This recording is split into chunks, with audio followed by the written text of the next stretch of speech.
We hear him. And he had the efficacy, the belief that the system will do something, to go out and ask for something, the belief in himself to go out and do something, that I can make a difference, and the resources needed to push a difference. So this is what we need in the community, more people who can do that.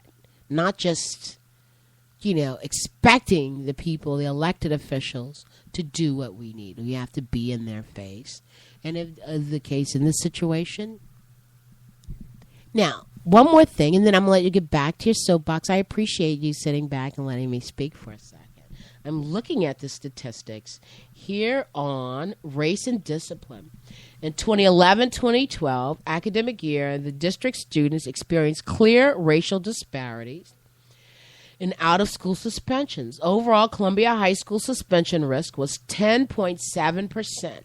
While white students at Columbia High School had 3.5% suspension risk during that academic year. The risk for black and Hispanic students was 15.9% and 7.1% respectively.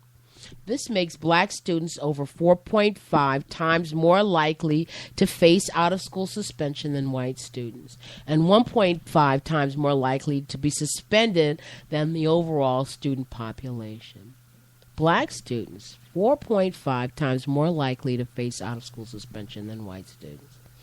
Similarly, Hispanic students, I can't believe I messed up there.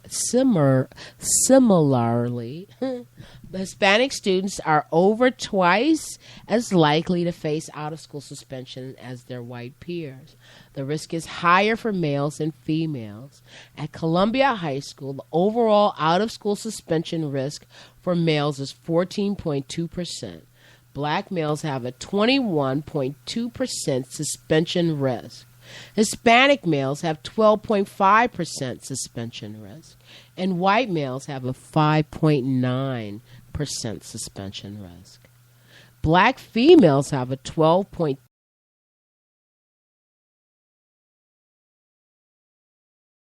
white females. These statistics are startling. While white students are suspended at a rate consistent with the state average, black and Hispanic students are suspended by the district at a much higher rate. The suspension risk for all students, all high school students, is substantial. Approximately 11 out of every 100 students were suspended out of school at least once, demonstrating that there is an over-reliance on out-of-school suspensions at the high school. However, even when compared to this high baseline, the suspension risk for black and Hispanic students is substantially higher, and for black males, it is almost 4 times higher than the risk faced by their white peers.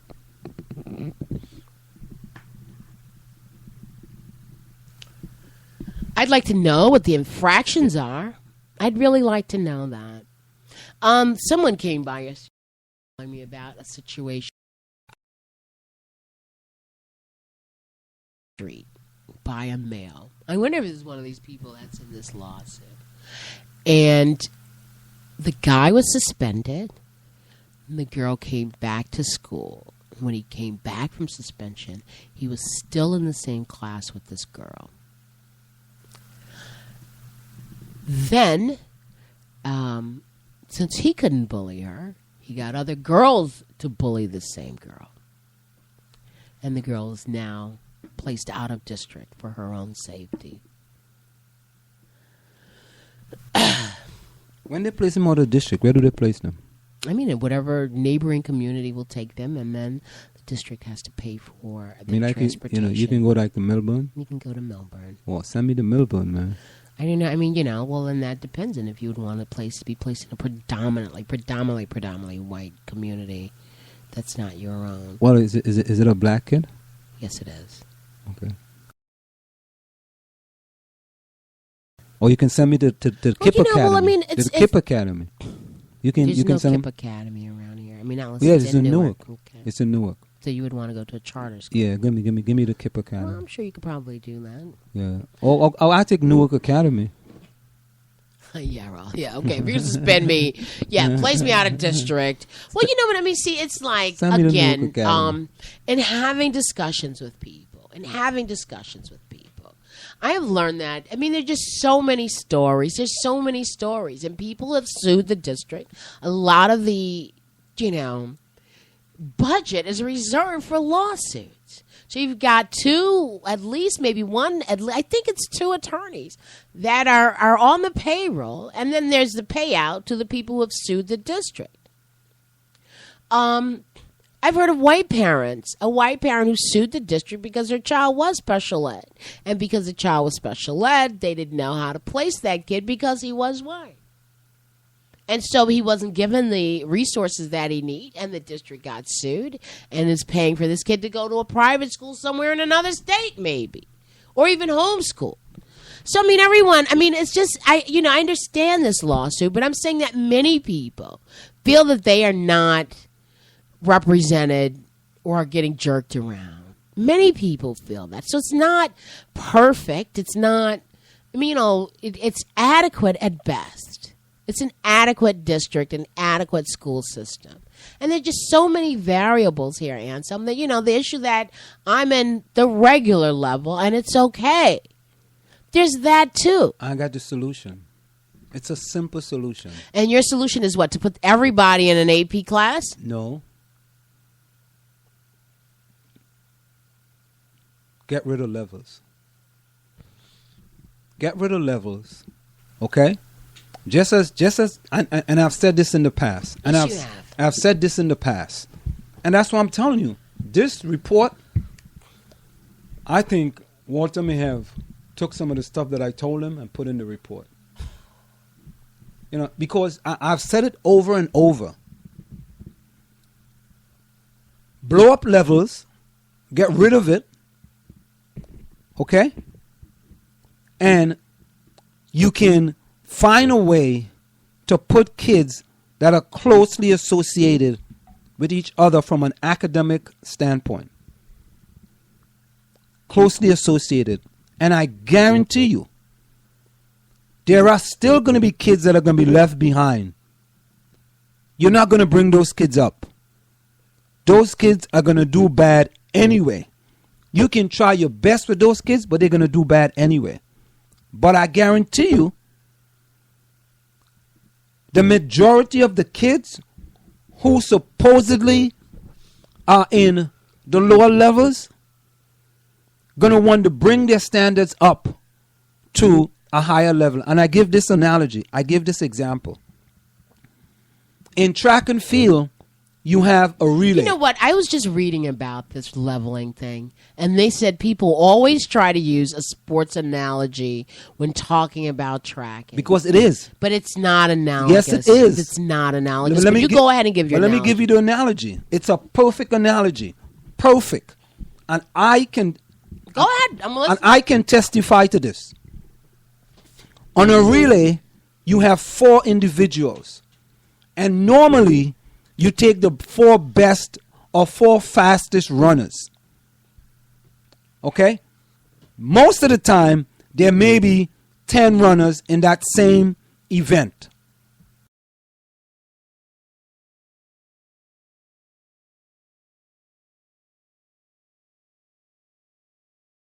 To some of the biggest track meets, you may have 2 substitutes. So you have 4 plus 2. So 4 of them staying home. You know what normally happens? The 4 kids that are the slowest kids decide, you know what? I am going to train harder in order to try to make the A team. Or I am going to go outside and get outside help in order for me to be on the A team. And I use myself as an example. When I went to Seton University, there were 7 800-meter runners that came in at the same time. 7 of us. I was number 7. So being number 7, whenever they were going to go to any big meet, I wasn't even going to get to the bus. I wasn't even going to get by the bus. I wasn't even going to get close to the bus. And you know what I decided? I said, what? I am number 7. I said, there is no way in the world any one of the top 6 guys going to outwork me. And I am going to make sure that I am on that A team to go wherever we have to go. And lo and behold, before the first year was finished, I was number 1. And I'm saying to you, the same thing can happen to many of the kids that somehow many people believe just can't get it. This is pretty bad. This is very slow. If you put them with other people who are harder workers, and I use the analogy of Olivia Baker as well. Olivia Baker at Columbia High School, one of the top track and field runners in the country. And you hear many of the other kids saying, you know what many of the teachers say? Man, I'm going to work just as hard as Olivia Baker because I see the success that she has. I'm going to work hard. She's going to Stanford. I'm going to work hard. So if I know, and therefore a lot of these kids are on the track team, are on the football team, are on the basketball team, and that's the work ethic. In order for you to start on the team, you got to be one of the best players. And if you want to be one of the best players, you got to work harder. And the same discipline goes into the classroom. However, if the teacher doesn't think you have that ability, right, and doesn't stroke that ability, you're not going to get there. The coach is going to, because the coach wants to make you better so you can compete with the starters. And it can go on and on and on. So it's very simple. It's not that difficult. It's really and truly not that difficult. Okay, let me tell you where your analogy goes wrong. You're telling me about a bunch of runners. Yes. And you were among them. I was number 7. Okay. And there's probably a 10 and a 9 and an 8. No, there was 7. Okay, whatever. Yeah. A bunch of runners. Mm-hmm. I'm going to take that runner, number 5, and I'm going to put him on the swim team. And he's going to do just as good as all the other swimmers. He's black, too. I don't get it. Yeah, because what it is that is your water running. Well, I'm not a swimmer. That's my point. You're not a... You got it. Thank you. You're not a swimmer. So how could you put me on the swim team? Hold up. You're not a swimmer. Yeah. So you are only competing and working along in the craft that you do the best in. I am not a mathematician.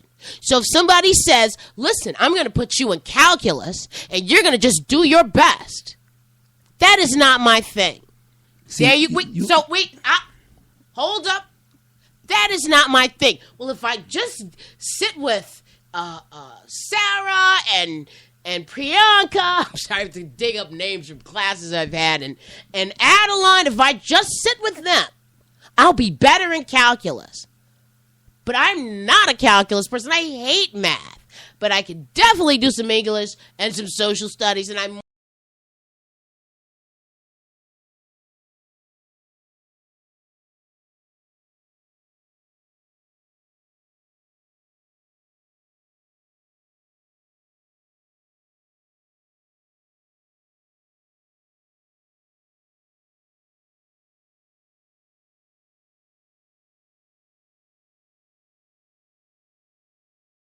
You see? So, this is why a sports analogy is not adequate. No, because you missed the boat. No, I didn't miss the boat because I'm not in line for the boat. I'm in line for the library. That's the point. Okay. You have your thing, he has his thing, and they have their thing.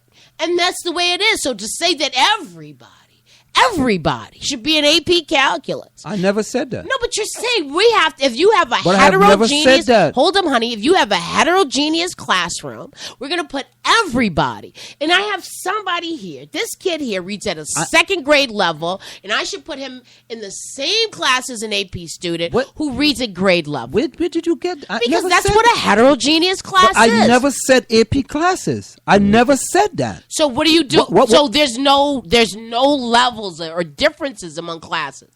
You're not going to have any honors classes because everybody will be in an honors class. There is still honors classes and AP classes. There is still honors and AP classes. And those but the levels are done 1 through 4 is done. Level 1 is, so you're saying you're going to get rid of classes for 1, 2, students. 3, 4. You're done. going to get rid of classes for students who have disabilities. Levels are done. You're going to get rid of, you can't do that. I'm blowing it up. You can't, that's illegal.